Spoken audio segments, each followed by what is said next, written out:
dari hari Pentakosta itu. Kita tahu saudara kasih, hari Pentakosta itu di mana Tuhan Yesus di waktu dia mati dan bangkit, pada hari yang ketiga dia bangkit dan dia menampakkan dirinya 40 hari berulang-ulang kepada dunia ini, kepada murid-muridnya, dan menunjukkan tangannya yang dipaku itu dan menunjukkan lambungnya yang dicucuk itu saudara kasih. Oleh sebab itu saudara kasih, dalam nama Yesus, hari Pentakosta itu bagi orang Yahudi adalah hari ke-50. Hari Pentakosta itu adalah hari pencurahan Roh Kudus. Kenapa dicurahkan Roh Kudus ke dalam dunia ini? Supaya kita itu saudara kasih jangan menjadi yatim piatu. Artinya tidak punya bapak dan tidak punya ibu, tapi ada Roh Kudus menolong kita. Kenapa Roh Kudus itu dicurahkan bagi manusia? Karena Alkitab mengatakan tidak baik manusia itu seorang diri. Aku akan memberikan seorang penolong, yaitu secara rohaninya Roh Kudus. Jadi saudara kasih, dalam nama Tuhan Yesus Kristus, orang-orang manakah yang menerima Roh Kudus? Nanti kita lihat saudara kasih. Haleluya. Mari kita buka Alkitab kita. Mungkin ya ada di HP, ada yang Alkitab saudara kasih. Mari kita buka firman Tuhan, Kisah Para Rasul 2 ayat yang pertama. Kisah Para Rasul 2 ayat yang pertama. Demikian kebenaran firman Tuhan. Pentakosta, dikatakan ketika tiba hari Pentakosta, semua orang percaya berkumpul di suatu tempat. Jadi pada hari Pentakosta itu kita garis bawahi bahwa semua orang yang percaya berkumpul di suatu tempat. Jadi orang percaya yaitu di lotek atas itu, yang orangnya saudara kasih 120 orang yang ada pada hari Pentakosta itu saudara kasih menerima pencurahan Roh Kudus itu. Jadi saudara kasih, yang pertama, orang-orang yang menerima pencurahan Roh Kudus adalah orang-orang yang percaya. Maka dikatakan saudara kasih, orang percaya ini berkumpul di suatu tempat. Maka dikatakan ayat yang kedua, mari sama-sama kita membacanya 1, 2, 3 ya. Tiba-tiba turun dari langit suatu bunyi seperti tiupan angin keras yang memenuhi seluruh rumah di mana mereka duduk.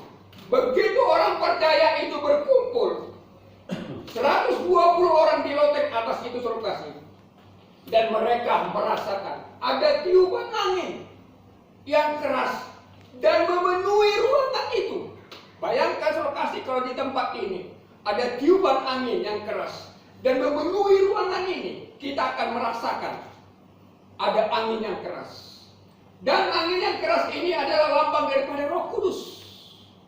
Jadi ruangan itu dipenuhi dengan angin yang keras. Lalu dikatakan ayat yang ketiga, mari kita baca sama-sama 1, 2, 3 ya.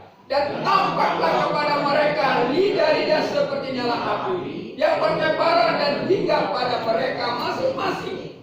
Sesudah angin itu saudara kasih yang keras itu ya, lalu mereka melihat ada lidah-lidah nyala api yang bertebaran dan hingga kepada mereka. Itu juga lambang daripada Roh Kudus. Yang pertama tadi angin, yang kedua di sini lidah-lidah seperti nyala api bertebaran hingga kepada mereka masing-masing. Haleluya. Jadi ini gambaran Roh Kudus, bahwa ruangan itu sudah dipenuhi angin tadi, dan mereka melihat lidah-lidah api yang bernyala-nyala itu. Maka dikatakan ayat yang keempatnya, mari sama-sama kita membacanya 1, 2, 3 ya. Maka penuhlah mereka dengan Roh Kudus, lalu mereka mulai berkata-kata dalam bahasa lain seperti yang diberikan oleh Roh itu kepada mereka untuk mengatakannya. Maka respon daripada angin yang keras itu dan lidah nyala api itu, responnya, maka mereka penuhlah dengan Roh Kudus. Jadi orang percaya itu dipenuhkan oleh Roh Kudus, dan mereka berkata-kata seperti apa yang dikatakan Roh Kudus itu. Jadi saudara kasih, dalam nama Tuhan Yesus Kristus, ini bukan milik satu organisasi. Roh Kudus ini bukan milik satu gereja lokasi. Tapi Roh Kudus ini jangan kita katakan Roh Kudus itu adalah milik gereja Pentakosta. Tetapi Roh Kudus inilah adalah pribadi Yesus. Jadi Roh Kudus ini harus kita miliki. Haleluya. Jadi Roh Kudus ini kita harus miliki. Maka dikatakan tadi, orang-orang percaya itu penuh dengan Roh Kudus. Dan mereka mulai berkata-kata dengan bahasa-bahasa yang lain. Seperti yang diberikan oleh Roh Kudus itu kepada mereka. Haleluya. Jadi saudara kasih dalam nama Yesus yang pertama adalah orang-orang percaya dipenuhkan oleh Roh Kudus. Kita turun saudara kasih. Kisah Para Rasul 2 tadi saudara kasih. Ayat yang ke-17-nya. Ayat 17-nya. Mari sama-sama kita membacanya. Kisah Para Rasul 2 tadi, ayat ke-17-nya. Mari sama-sama kita membaca 1, 2, 3 ya. Akan terjadi pada hari-hari terakhir, demikianlah firman Allah, bahwa Aku akan mencurahkan Rohku ke atas semua manusia. Maka anak-anakmu laki-laki dan perempuan akan bernubuat, dan taruna-taruna akan mendapat penglihatan, dan orang-orangmu yang tua akan mendapat mimpi. Tadi pertama saya kasih bahwa orang-orang percaya, yaitu murid-murid Tuhan Yesus Kristus. Sekarang dikatakan Tuhan mencurahkan Roh-Nya kepada semua manusia. Tingkatannya pertama orang-orang percaya, murid-muridnya. Yang kedua semua orang percaya. Tuhan curahkan Roh-Nya. Haleluya. Ditumpahkan Tuhan Roh Kudusnya kepada orang-orang. Semua dikatakan kepada semua orang. Haleluya. Berarti kita juga harus menerima pencurahan Roh Kudus ini. Jadi saudara kasih dalam nama Yesus bahwa Tuhan, bahwa Yesus akan mencurahkan Rohku ke atas semua manusia. Jadi semua manusia harus mengalami kepenuhan Roh Kudus. Semua manusia harus menerima Roh Kudus ini. Haleluya. Nanti kita melihat bagaimana orang-orang yang menantang Roh Kudus. Bagaimana orang-orang yang nggak percaya kepada Roh Kudus. Bagaimana orang-orang yang menolak Roh Kudus. Tetapi Tuhan katakan Dia akan mencurahkan Roh-Nya kepada semua manusia. Supaya manusia ini ditolong, dibantu oleh Roh Kudus. Roh Kudus membantu kita, menolong kita, menghibur kita, memberikan sukacita kepada kita, menguatkan iman kita kalau kita dapat penderitaan aniaya. Apalagi masalah-masalah sekarang ini. Mungkin ada masalah rumah tangga, masalah anak, masalah kesehatan saudara kasih. Roh Kudus akan menolong kita. Oleh sebab itu saudara kasih, apakah tandanya Dia mencurahkan Roh-Nya kepada semua orang? Maka dikatakan, maka anakmu laki-laki dan anakmu perempuan bernubuat. Tandanya mereka dipenuhkan oleh Roh Kudus. Anak laki-laki kita, anak perempuan bernubuat, melakukan perkara-perkara rohani. Maka dikatakan, dan taruna-tarunamu akan mendapat penglihatan. Pelayan-pelayan Tuhan akan melihat penglihatan karena mereka sudah menerima kepenuhan Roh Kudus. Mereka mengalami geraknya Roh Kudus itu, maka mereka menerima kuasa itu. Maka dikatakan, dan orang-orangmu yang tua mendapat mimpi. Jadi semua orang dari muda, pelayan, dan orang tua, semua dirawat oleh Roh Kudus ini, saudara. Haleluya. Dan dikatakan ayat 18, mari sama-sama kita membaca 1, 2, 3 ya. Juga ke atas hamba-hambaku laki-laki dan perempuan akan kucurahkan Rohku pada hari-hari itu. Demikianlah. Haleluya. Dan mereka akan bernubuat. Jadi hamba-hamba Tuhan. Jadi laki-laki hamba Tuhan, perempuan juga dicurahkan Tuhan Roh-Nya dan mereka juga bernubuat. Jadi saudara kasih dalam nama Tuhan Yesus Kristus tidak ada halangannya saudara kasih, tidak ada ya kita menolak kebenaran firman Allah ini. Jadi semua kita harus menerima kepenuhan oleh Roh Kudus. Yang pertama tadi orang percaya. Yang kedua semua orang harus menerima Roh Kudus. Roh Kudus itu adalah pribadi Yesus. Roh Kudus itu adalah firman. Roh Kudus itu adalah Allah. Jadi kita harus terima itu. Haleluya. Jadi saudara kasih, kita melihat bagaimana orang yang dipenuhkan oleh Roh Kudus dan orang yang hidup di dalam daging ini selalu bertentangan. Sekali lagi saya katakan, orang yang hidup di dalam daging dan orang yang hidup di dalam roh selalu bertentangan. Dan hidupnya pun berbeda. Pola hidupnya pun berbeda, cara hidupnya pun berbeda. Dan tempatnya pun nanti di surga berbeda. Orang yang hidup di dalam daging, orang yang hidup di dalam roh itu berbeda.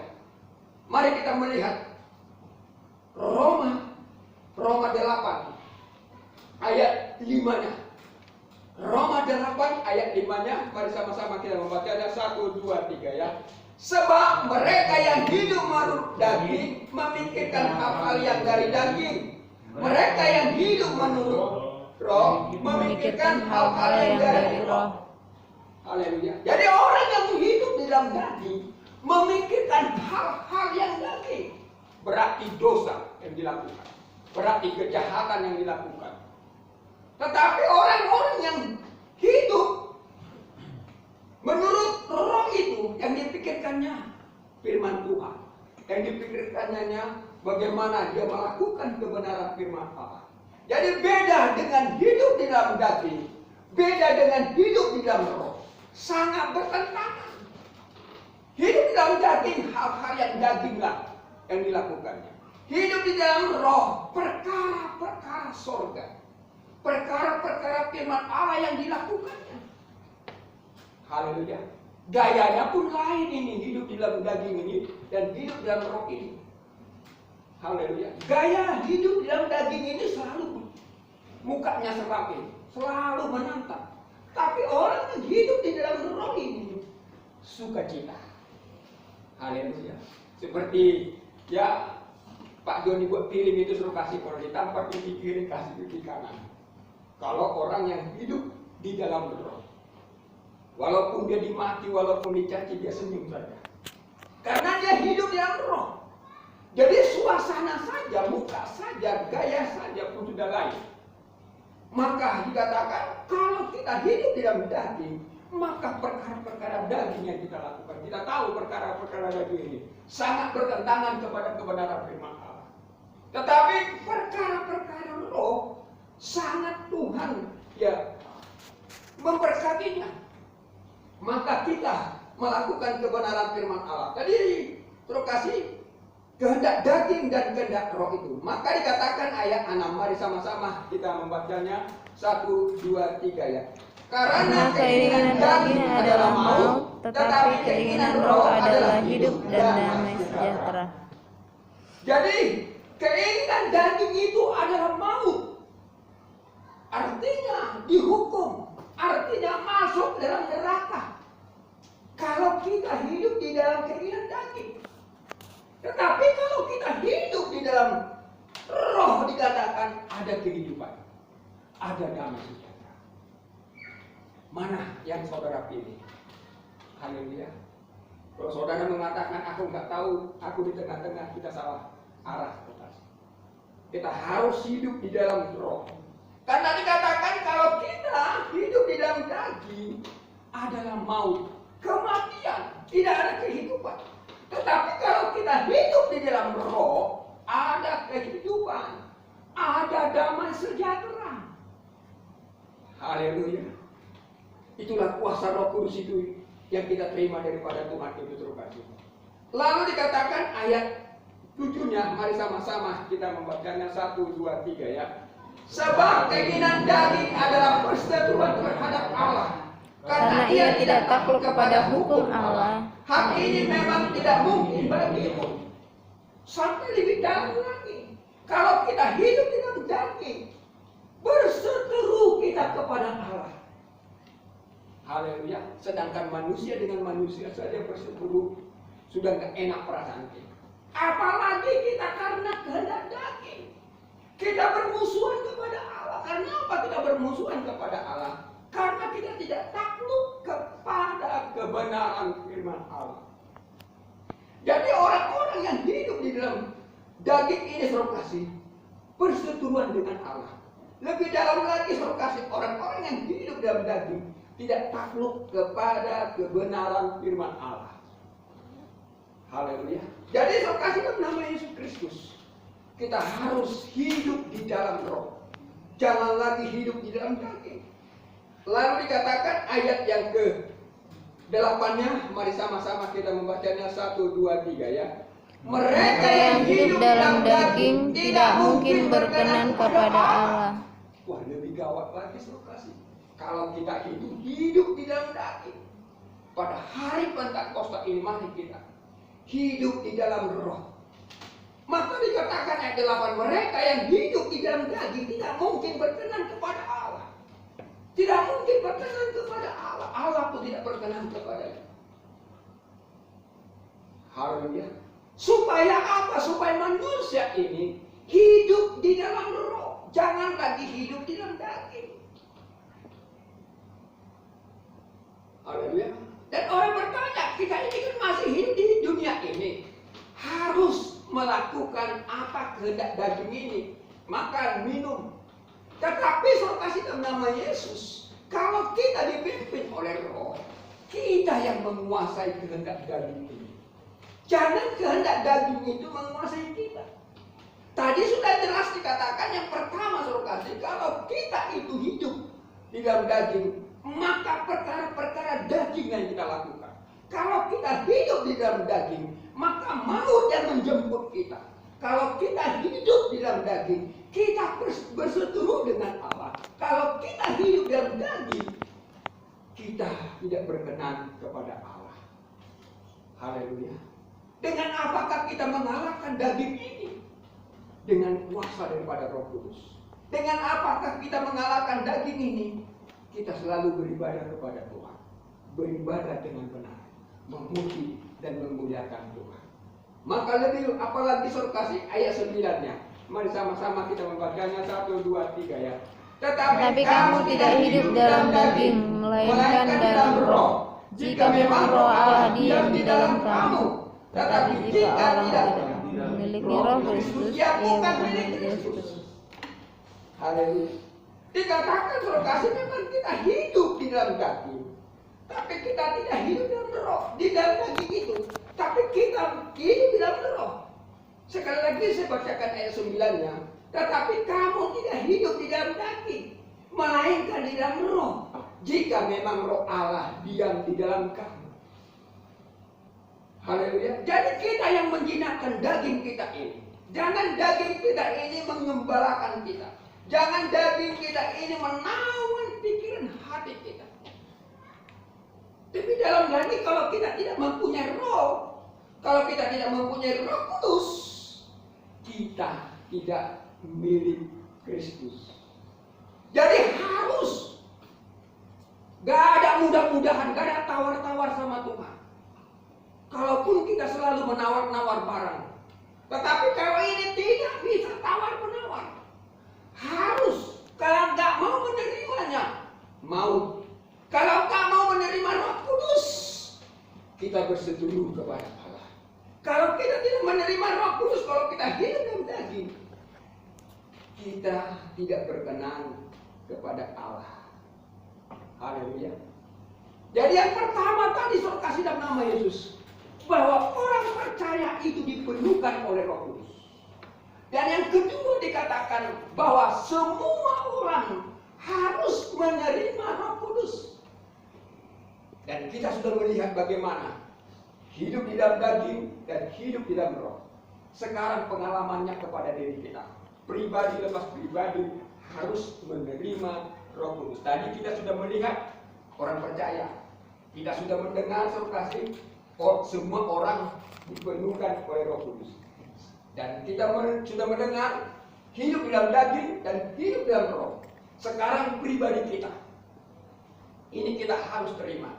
Mari kita baca surkasi Kisah Para Rasul 1 ayat 5-nya. Kisah Para Rasul 1 ayat 5-nya. Mari sama-sama kita membacanya. 1, 2, 3 ya. Sebab Yohanes membaptis dengan air, tetapi tidak lama lagi kamu akan dibaptis dengan Roh Kudus. Dikatakan tidak lama lagi kamu akan dibaptis dengan Roh Kudus. Pribadi lepas pribadi. Sekali lagi saya katakan, orang percaya tadi dipenuhkan oleh Roh Kudus. Yang kedua,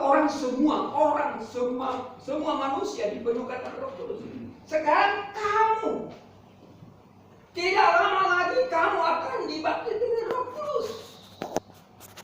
Baptisan air itu pendeta yang membaptis. Itulah dikatakan sebab Yohanes membaptis dengan air, bahwa pendeta yang membaptis. Tetapi baptisan Roh Kudus itu Allah sendiri itu membaptis kita. Tadi sudah kita melihat dengan angin yang kencang, lidah nyala api yang bertebar-tebaran hingga kepada mereka, dan mereka berkata-kata seperti apa yang dikatakan Roh Kudus. Haleluya. Jadi surkasi dalam nama Yesus pribadi. Kita harus menerima Roh Kudus. Kalau tidak, tadi saya sudah sampaikan bagaimana orang yang hidup di dalam daging. Persoalannya surkasi dalam nama Yesus Kristus. Kenapa orang tidak mau dipenuhkan oleh Roh Kudus? Apa masalahnya?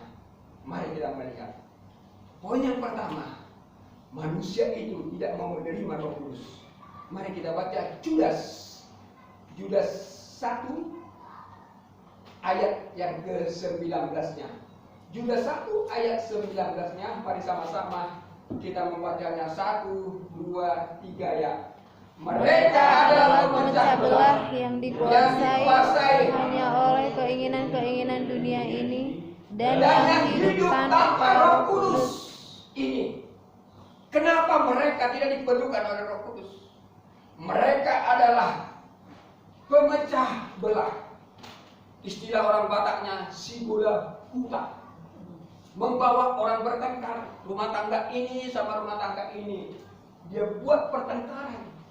Dan dirinya juga membuat pertengkaran. Ini surkasi yang menghalangi manusia itu tidak menerima Roh Kudus itu. Yang kedua dikatakan keinginan-keinginan dunia ini. Apa yang ada dalam dunia ini? Keinginan daging. Apa yang ada dalam dunia ini? Keinginan mata. Apa yang ada di dunia ini? Keangkuhan hidup.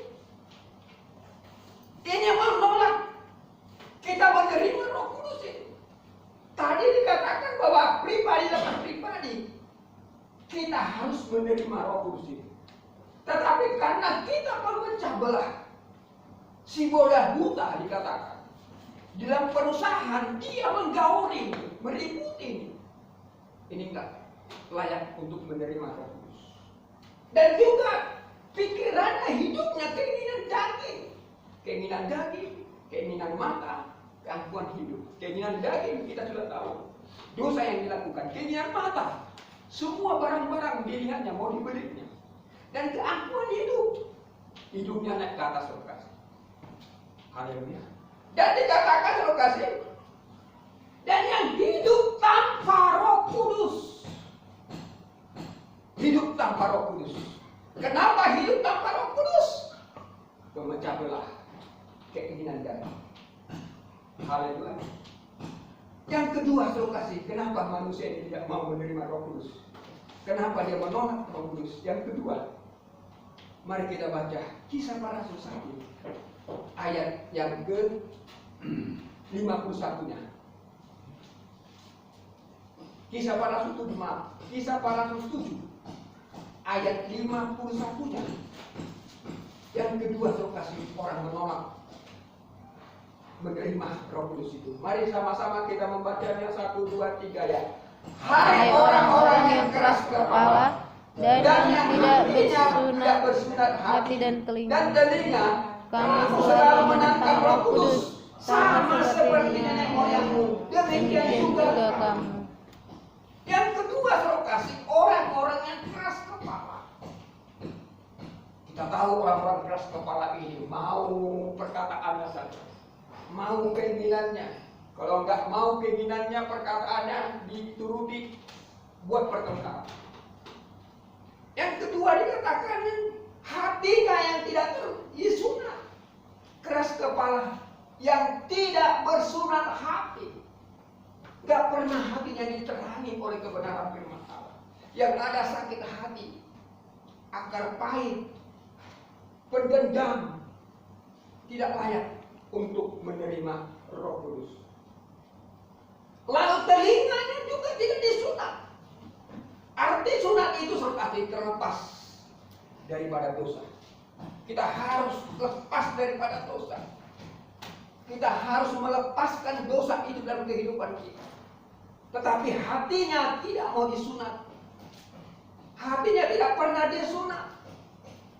Artinya diterangi oleh kebenaran firman Allah, diterangi oleh Roh Kudus. Lalu dikatakan, kamu selalu menantang Roh Kudus. Sudah keras kepala, hatinya tidak disunat, akar pahit yang ada dalam kehidupannya, dan juga menantang Roh Kudus. Maka digambarkan sama seperti nenek moyangmu, demikian juga kamu. Haleluya. Jadi Yesus kasih nama Tuhan Yesus Kristus. Kepenuhan oleh Roh Kudus ini sangat penting bagi kita. Bukan harus sangat kita memilikinya. Poin yang ketiga saya kasih, kenapa orang yang tidak menerima Roh Kudus. Mari kita baca saya kasih Matius 15 ayat 13-nya. Matius 15 ayat 13-nya. Mari sama-sama kita membacanya 1, 2, 3 ya. Jawab Yesus, setiap tanaman yang tidak ditanam oleh Bapakku yang di surga akan dicabut dengan akar-akarnya. Ada tanaman harus kita cabut sampai ke akar-akarnya. Kalau hanya kita tebang, ini bertunas, berbunga, malah orang bisa melindunginya. Apakah itu tanaman yang tidak ditanam oleh Bapa kita di surga dalam kehidupan kita, dalam hati kita? Keangkuhan, kesombongan, iri hati, dengki. Orang yang beli kulkas dia yang kedinginan, orang beli AC dia yang kepanasan. Haleluya. Ini harus dicabut sampai ke akar-akarnya dalam kehidupan kita. Apalagi masa sekarang ini kita tahu virus ini suruh kasih. Haleluya. Jangan ada ya tanaman yang tidak ditanam oleh Bapa di surga ini ada diri kita. Apalagi kalau ada tanaman yang tidak ditanam oleh Bapa di surga dalam diri kita. Itu sudah masalah dalam diri kita. Apalagi masalah sekarang ini, masalah COVID ini saudara. Haleluya. Kita harus, jadi tanaman yang ditanam oleh Bapa di surga itu dalam diri kita apa? Kasih, sukacita, damai sejahtera, kelemah lembutan, menguasai diri. Ini tanaman yang ditanam oleh Bapa kita di surga dalam diri kita. Haleluya. Sekali lagi saya katakan, kita harus cabut sampai ke akar-akarnya tanaman yang tidak ditanam oleh Bapa di surga itu. Kiranya dalam hidup kita ini, dalam hati kita ini, biarlah tanaman yang ditanam oleh Bapa di surga ini dalam hidup kita. Dan kita praktekkan, kita lakukan dalam kehidupan kita. Haleluya. Sebagai ayat yang terakhir, poin yang keempat, kenapa mereka tidak mau menerima Roh Kudus? Kenapa mereka terhalang menerima Roh Kudus? Sebagai ayat terakhir suruh kasih. Mari kita baca Matius 12 ayat 32-nya. Matius 12 ayat 32-nya. Mari sama-sama kita membacanya 1, 2, 3 ya. Apabila seorang mengucap sesuatu menantang anak manusia, ia akan diampuni. Tetapi jika ia menantang Roh Kudus, ia tidak akan diampuni. Di dunia ini pun tidak, dan di dunia yang akan datang pun tidak. Menantang Roh Kudus. Haleluya. Kalau saudara menantang saya, masih saya ampuni. Saya bisa berdoa kepada Tuhan, ampunilah dia. Sebab dia nggak tahu apa yang diperbuat. Kalau kita menantang orang tua kita, masih bisa kita pegang kakinya. Tak maaf, tak lupa. Haleluya. Kalau kita menantang istri kita, masih bisa kita peluk dia, ampuni aku mah. Demikian juga istri. Kalau kita menantang suami kita bisa bilang sama suami kita, ampuni aku Pak. Tetapi kalau kita menantang Roh Kudus, nggak ada ampun. Haleluya. Di dunia ini pun nggak ada. Tempatnya di dunia itu tidak ada. Kalau di surga tempatnya ada. Kalau di neraka tempatnya ada. Tapi ini suruh kasih menantang Roh Kudus ini. Tidak ada tempatnya. Supaya kita mempunyai tempat nanti di surga, suruh kasih. Karena Tuhan mengatakan, aku akan memberikan tempat bagimu. Aku pergi ke surga, menyediakan tempat bagimu. Di mana aku berada, kamu pun berada. Haleluya. Supaya kita memiliki tempat di surga atau di neraka, suruh kasih. Tapi kita mau tempat kita di surga, kita harus menerima Roh Kudus. Haleluya. Pertama tadi orang percaya, kedua semua orang, ketiga pribadi kita. Tapi orang-orang yang menantang firman Tuhan tadi itu, orang-orang yang membuat pertikaian, orang-orang yang hidup di dalam daging. Yang kedua, orang-orang yang keras kepala sampai menantang Roh Kudus. Yang ketiga, tanaman yang tidak ditanam oleh Bapa itu, kita harus cabut sampai ke akar-akarnya. Yang keempat, jangan kita menantang Roh Kudus. Kalau kita menantang Roh Kudus, tidak ada tempat kita. Haleluya. Kenapa kita duduk di tempat ini? Karena kita penuh dengan Roh Kudus. Ada tempat duduk kita, ada tempat ibadah ini. Tapi kalau kita menantang Roh Kudus, nggak ada tempat kita. Haleluya. Nggak tahu kemana dia pergi. Mari kita tutup Alkitab kita. Kita renungkan kebenaran firman Tuhan. Jelas firman Tuhan menerangkan kepada kita, Roh Kudus itu bukan milik orang lain. Roh Kudus itu bukan milik satu organisasi. Roh Kudus itu yang katakan milik Pentakosta itu. Kami gereja lama enggak. Harus, tadi sudah digambarkan bahwa orang-orang percaya, bahwa semua orang dan kita pribadi lepas pribadi. Mari kita tundukkan kepada Bapa. Bapa, di dalam nama Tuhan Yesus Kristus, hamba-Mu sudah menyampaikan kebenaran firman-Mu Tuhan. Bapa di surga, aku percaya Tuhan, mujizat-Mu akan terjadi Tuhan. Kuasa-Mu akan terjadi Bapa. Kami sudah mendengarkan kebenaran firman-Mu, bahwa kami harus menerima Roh Kudus-Mu. Lawatlah kami Tuhan, penuhkanlah kami Tuhan, kuasailah kami Roh Kudus. Engkau penolong bagi kami. Terima kasih Bapa di surga. Jika kami haus akan kebenaran firman-Mu, jika kami haus bertemu dengan Engkau Roh Kudus, datanglah Tuhan. Datanglah Tuhan, jamalah kami. Jamalah kami. Orang Kristen, orang yang percaya kepada Yesus harus menerima kepenuhan oleh Roh Kudus, harus memiliki Roh Kudus di dalam kehidupannya sebagai penolong, sebagai membantu dalam kehidupan kami dan menolong kami di dalam doa. Terima kasih Bapa di sorga. Terima kasih Tuhan, Kau memberkati semuanya karyawan ini Tuhan, dalam ibadah ini Tuhan. Berkati rumah tangga mereka, berkati kehidupan mereka, berkati anak mereka Tuhan. Berkati Tuhan, berlimpah-limpah kepada mereka Tuhan. Dan kami juga berdoa buat Hotel Pardidi ini Tuhan. Engkau tahu Tuhan, Engkau memberkati. Di sini ada bait Allah, di sini ada pujian penyembahan, di sini ada ibadah. Kami percaya Kau menolong Tuhan.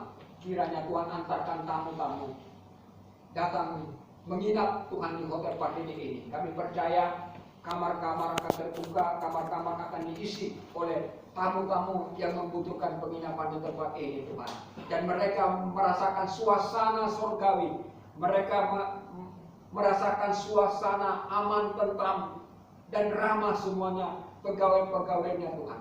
Terima kasih Bapa di surga, kami juga berdoa buat keluarga almarhum Doni Pardede Tuhan.